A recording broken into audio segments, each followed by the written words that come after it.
Hello guys, কেমন আছেন?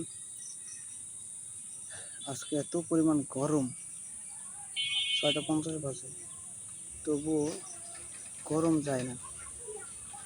প্রচণ্ড পরিমাণে গরম, একটু বাতাস নেই, গাছের পাতা এক বিন্দু নড়ে না। গরমে মানুষ অতিষ্ঠ হয়ে যাচ্ছে। আমার অবস্থা দেখতেই পাচ্ছেন, পুরো ঘামে স্যাঁতসেঁতে হয়ে গেছে।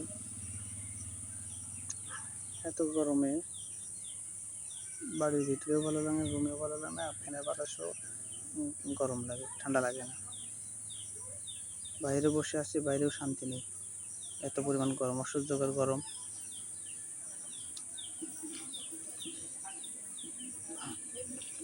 একটু ভালো লাগে না। তো বন্ধুরা, আপনারা কে কেমন আছেন, কোথায় আছেন, কি করেন, একটু জানাবেন ভিডিওতে। আর একটু সাপোর্ট করবেন, লাইক কমেন্টস করবেন। যদি আপনারা লাইক কমেন্টস করেন, সাপোর্ট করেন, অবশ্যই আমার তরফ থেকে ব্যাক পাবেন, রিপ্লাই পাবেন। আশা করি আপনারা সবাই ভালো আছেন। এই গরমের মধ্যে অতিষ্ঠ হয়ে গেলাম, সিদ্ধ হয়ে গেলাম, এত গরমে ভালো লাগে না।